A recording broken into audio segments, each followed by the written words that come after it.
नमस्कार दोस्तों, मैं अजीत द्विवेदी अपने यूट्यूब चैनल पर अजीत कोचिंग क्लासेस में आप लोग का स्वागत है। जैसा कि हम लोगों ने कमेंट किया था, तो आज हम लोग पढ़ने वाले हैं गंगा नदी तंत्र।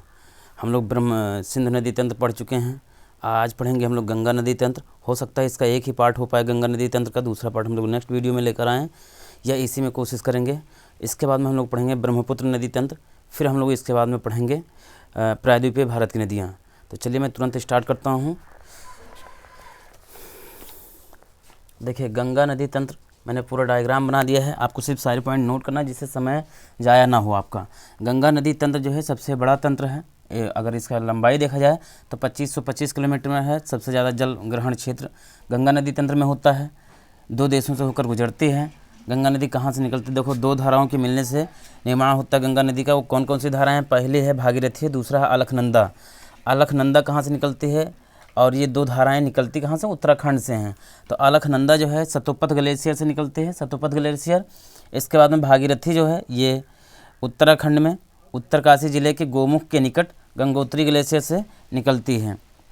ये दोनों धाराएं, जब दोनों धाराएं आपस में मिलती हैं, यानी दोनों धाराएं की जो नदी है वो देवप्रयाग में मिलकर गंगा नदी का निर्माण करते हैं। ये ग्राफ आप देख सकते हैं, दोनों धाराएं आपस में मिलकर के यहाँ पर गंगा नदी का निर्माण करती हैं। फिर इसके बाद में देखा जाए कि अलकनंदा मतलब कितनी नदियों से मिलकर बनी है? तो अलकनंदा का निर्माण दो धाराओं के मिलने से होता है। पहला है धोबी गंगा नदी, फिर विष्णु गंगा नदी। ये नदियाँ विष्णुप्रयाग में मिलकर अलकनंदा का निर्माण करती हैं। इसको मैंने यहाँ पर बाई ग्राफ दिखा दिया है क्योंकि वहाँ पर सारी चीज़ दिखाना संभव नहीं था, इसलिए हम लोगों ने इसको यहाँ पर बाई ग्राफ दिखा दिया है। तो ये धोबी गंगा और विष्णु गंगा नदी दोनों आके के विष्णु प्रयाग में मिलती हैं, और जब विष्णु प्रयाग में मिल जाती हैं फिर ये आगे बहना शुरू करते हैं कर्ण अलकनंदा। फिर कर्ण प्रयाग से पिंडार नदी आके मिलती है, यानी कर्ण प्रयाग में देखो मैंने सारी पॉइंट नोट भी कर दिया है। कर्ण प्रयाग में पिंडार नदी आके मिलती है। फिर ये आगे बहते हुए रुद्रप्रयाग में मंदाकिनी नदी आके मिलती हैं। मैंने यहाँ पर लिख भी दिया है कि आगे रुद्रप्रयाग में मंदाकिनी नदी आके मिलती हैं। फिर रुद्रप्रयाग से आगे देवप्रयाग में अलकनंदा नदी से भागीरथी नदी मिलती है। यानी देवप्रयाग में अलकनंदा नदी से ये जो अलकनंदा नदी जा रही है बहते हुए, यहाँ पर गंगोत्री ग्लेशियर से जो निकलती है वो भागीरथी, वो आके यहाँ पर मिलती है।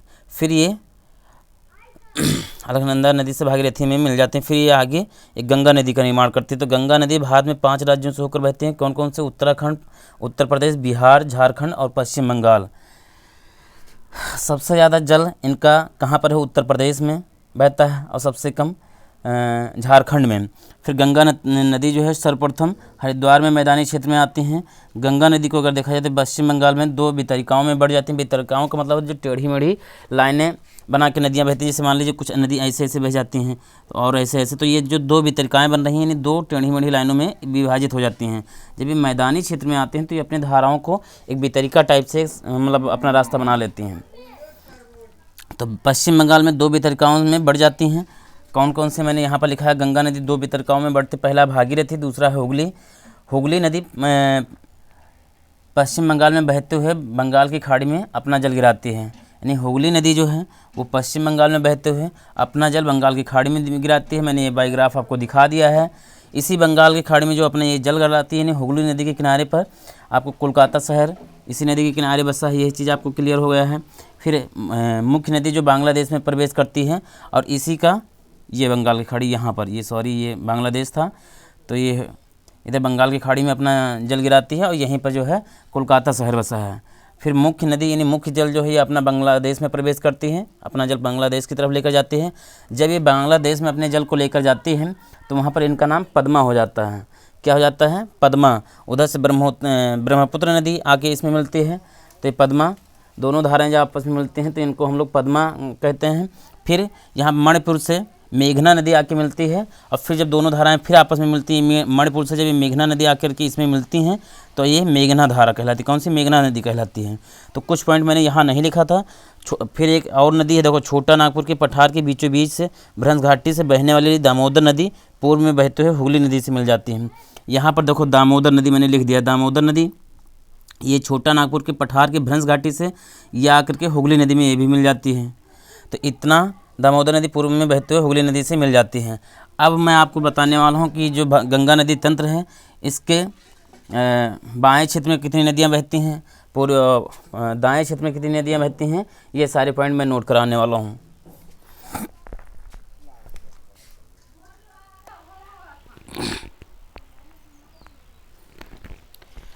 फिर इसके बाद में देखिए जो गंगा, यहाँ से देखिए फिर से जो गंगा और ब्रह्मपुत्र, गंगा और ब्रह्मपुत्र नदी का डेल्टा है, विश्व का सबसे बड़ा डेल्टा है, जिसको हम लोग सुंदरवन का डेल्टा कहते हैं। सुंदरवन का डेल्टा कहते हैं। सुंदरवन का डेल्टा जो है ये मैंग्रोव वनस्पति यहाँ पर सबसे ज़्यादा पाई जाती है। यहाँ पर वृक्षों को अगर देखा जाए तो मैंग्रोव पेड़,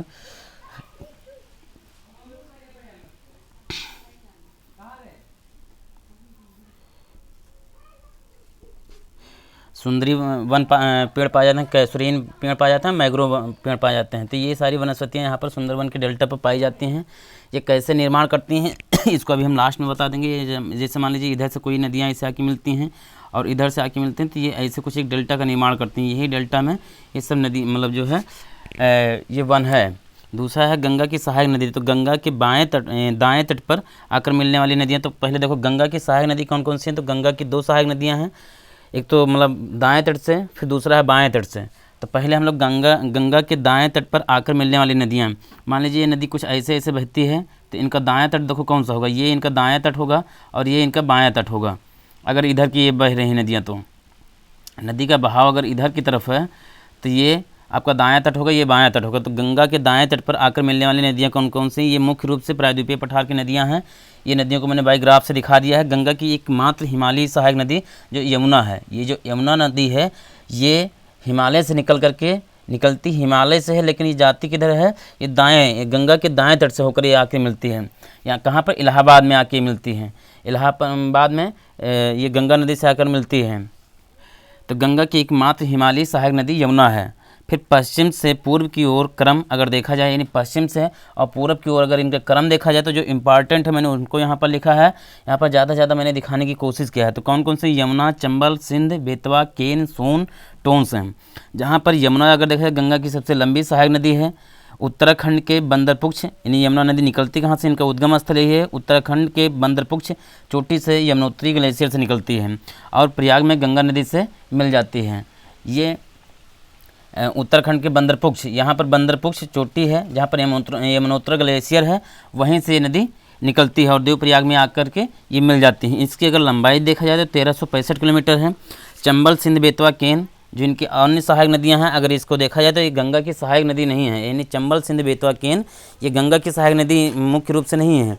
ये मुख्य रूप से किसकी सहायक नदी हैं, इसको अगर देखा जाए तो मुख्य रूप से ये यमुना की सहायक नदी है। किसकी सहायक नदी है, यमुना की, क्योंकि ये सारी नदियाँ पहले यमुना में अपना जल गिराते हैं, फिर यमुना के साथ में ये जल गंगा में प्रवाहित होता है।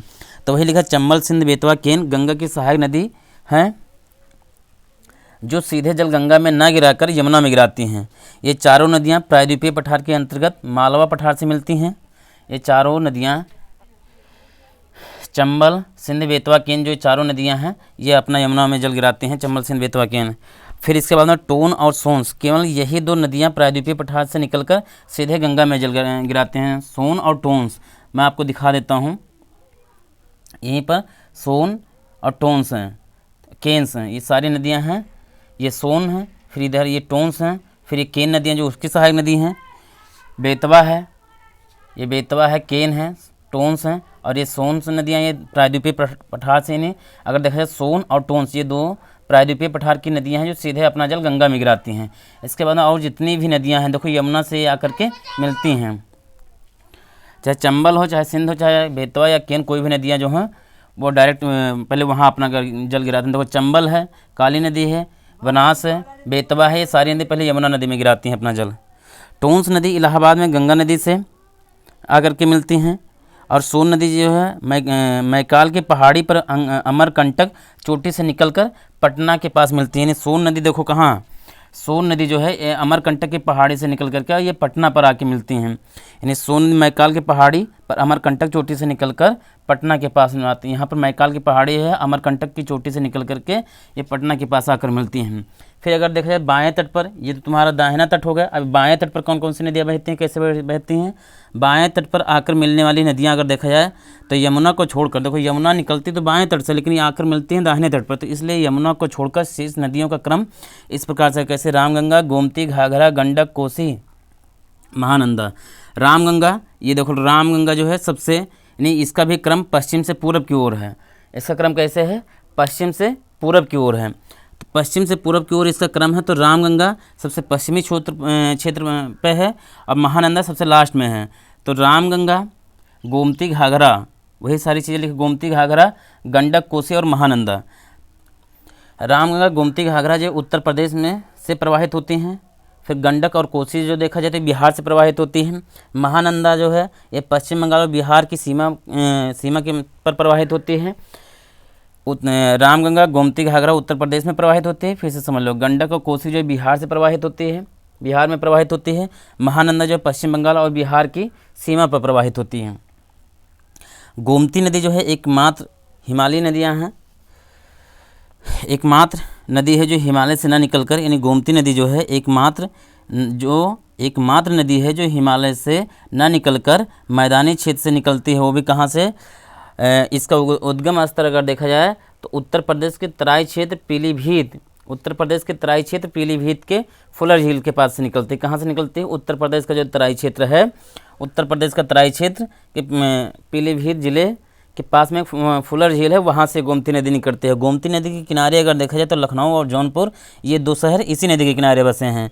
फिर गंडक को अगर देखा जाए तो गंडक को नेपाल में शालिग्राम या नारायणी नदी कहा जाता है। गंडक को क्या कहा जाता है नेपाल में? शालिग्राम या नारायणी नदी कहा जाता है। कोसी नदी जो है, कोसी नदी को बिहार से निकलती हैं, मतलब बिहार में निकलती तो ये इधर नेपाल साइड में है, लेकिन मतलब यहाँ पर जो हिमालय से निकलती हैं, लेकिन कोसी नदी बिहार में इसको बिहार का शोक कहा जाता है। कोसी नदी को क्या कहा जाता है? बिहार का शोक। कोसी नदी को बिहार का शोक कहा जाता है। क्यों कहा जाता है? क्योंकि ये हिमालय से बहुत ज़्यादा मलबा निकाल करके लेकर आती हैं और यहाँ बिहार में अपने रास्ते को अवरुद्ध कर देती हैं, फिर इनको अपनी दिशा बदल देती हैं। तो रातों रात में होता है पूरा गांव, पूरा घर ये साफ़ हो जाता है। वहाँ पर मतलब बाढ़ की वजह से पूरा त्रस्त हो जाते हैं लोग, तो इसलिए इसको कोसी नदी को बिहार का शोक कहा जाता है। फिर महानंदा नदी जो है, ये जो सबसे लास्ट में मैंने बताया था कि महानंदा जो है पश्चिम बंगाल में बहती है। ये बाएं तट पर बहने वाले सबसे अंतिम और पूर्वी तट की नदियां हैं, जिसे महानंदा नदी कहते हैं, जो बंगाल यानी पश्चिम बंगाल और बिहार की सीमा पर बहती है।